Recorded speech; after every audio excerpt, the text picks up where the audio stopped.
Hi everyone, welcome back to my channel. I cannot believe that this is already my 5th weekly video. I have received several messages with encouragement and also expressed that they have found this video helpful. I'm very glad to hear that, and I will continue to work hard to deliver good content to help you make informed decisions about your study, work, and living. And today I want to talk about a very big topic that can impact your happiness for your lifetime, and that is how to choose your career. I will share the tips that can help you to decide on which career that you want to pursue. These tips are also helpful if you plan to have a career switch. My name is V. I'm an actuary, a risk manager, a lifelong learner, and an active volunteer. My channel mission is to help you study smarter, work better, and live happier. For weekly educational videos, please don't forget to subscribe. Before going to the tips, let's talk about the definition of a career. What is a career? According to the Oxford Dictionary, a career is an occupation undertaken for a significant period of a person's life and with opportunities for progress. There are differences between a career and a job. Many jobs make up a career. Jobs are for short term, while career is for a long-term period. And today we will focus on the tips to help you choose a long-term career. Tip number 1, know what you like. I think for a lot of us, we have a rough sense of what we like, or at least what we do not like. So for example, I know that I enjoy working at home, or I mean working indoor in the office, although I rather enjoy working from home in the past few months. I also know that I like mathematics subject rather than literature or art. There are different career planning quizzes and personality tests that can help you to explore your own interests. The first website that you can check out is from Job Bank Canada. They have excellent career planning quizzes. So for their interest test, after I did the test, they told me that I'm a directive person as well as an innovative person. So I like to take things in control, and I also want to explore things in depth. And the second test is a very well-known personality test, which is called the MBTI test. I first did it in 2006 when I just came to Canada after a year. And that was when I started looking into which university and which field of study that I wanted to apply for. So for this one, I ended up with an ISTJ personality, which they say it is an inspector. And did you know George Washington, the president of the United States, also had the same personality as me? Pretty cool, isn't it? Tip number 2, determine your strength. This is all about knowing what you are good at and know your talents. Maybe you are an excellent dancer, maybe you have a gifted voice, maybe you are really good at taking pictures or makeup for somebody else. So then you can consider different options, career options in art, in entertainment industry. When I did the ability test, it said that I'm very good with numerical as well as general learning ability. And I know that I'm strong in mathematics and calculation. And thus, I was looking at different possible careers that related to mathematics. And tip number 3, set financial goals.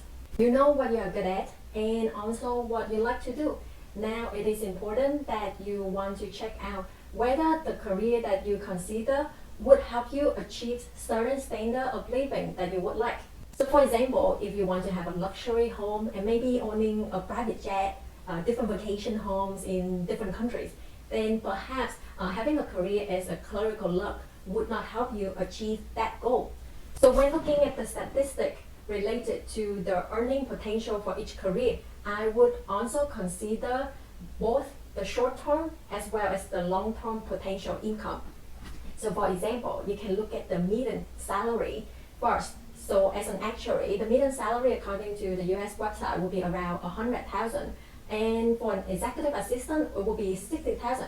But for an executive assistant, you can start as early as after you finish high school. So which means you can earn money quicker, and perhaps you will have more savings to do investment and have a compound power of interest to grow your savings. While for an actuary, you need an undergraduate degree and more studying afterward.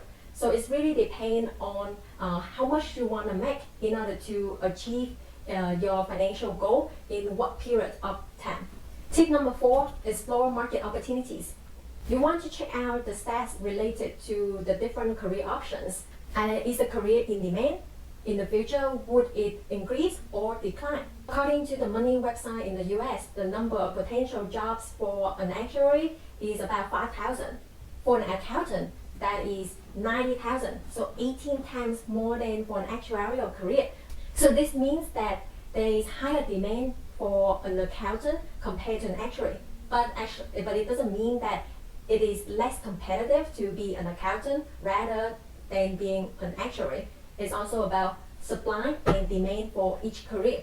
In addition, you also want to consider the different trends in the society. So in today's aging society, there is a demand for careers in healthcare to taking care of the baby boomer who will retire soon. According to Stat Canada, there are also opportunities in other fields such as insurance and finance, wholesale trade, administrative and support, waste management, and corporate management. Tip number 5, explore your work values and the need for work-life balance. Is work flexibility an important factor for you? Can you work 100 hours per week and still be okay with that? Or you would just like to have a regular 40-50 hours work week? How about a work shift? Can you work for 12 hours continuously overnight? Do you prefer remote work, or do you like to go to work and working with other people instead? These are the different questions that you can ask yourself in choosing what kind of jobs or career that would be suitable for your lifestyle. For people consider an actual career, work-life balance is definitely a bonus for this. So I don't really have to work overtime so much in the past 9 years, only when I have important deadlines. The work flexibility is also there as long as I can work during the core hours and I can arrange meetings that's suitable for my schedule. And as you can see, most of our work will be indoors, so with today's environment, we definitely can work from home or work in a remote position. Tip number 6, talk to the people or follow the people. You want to connect with the people in the field to really understand what the day look like and what the experiences are, what they like and don't like so much about their job or their career. LinkedIn is a great networking tool that you can leverage. I have received several messages asking for my experiences over time as an actuary, and I give advices, and I will spend time to give advices when the people come to me asking genuine questions and advices. In general, I believe people do love to share and help other people if they can. So as long as you are genuine in making a connection, people would help you out. Specialized Facebook group is also another great channel for you to get the information. For example, my husband and I have a side business as a wedding and portrait photographers. Before we actually started our business, we became a member of various groups teaching us how to run photography business and how to be successful. Then we can see the job and whether we want to actually start business ourselves or we want to work as a freelance for other studios. And did you know, according to the 6 degrees of separation theory, you can know someone through maximum 6 connections, either through your friends, your families, or your friends of friends. Tip number 7, testing the water. If you have the opportunity, I would say you want to have an internship or a core position that in the field that you are interested in. If you already have a job and you want to consider a career switch, maybe you can have a part-time job that in the area or industry that you would like. And if you don't have the opportunity to actually work in a field, you can consider the different education and training to see whether you like the material or not. So for example, you can go on EDX website or Coursera. They have some free audit option for you to enroll in certain courses related to certain programs and career to see whether you actually like the material. I hope you find this video helpful in helping you to choose a career or if you consider a career switch.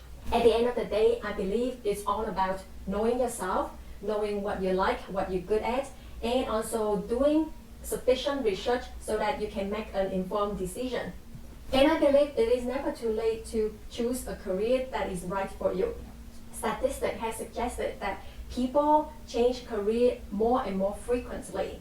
With more information and more education out there, it is naturally for people to continue to evaluate their decisions and make a change when they deem it's necessary.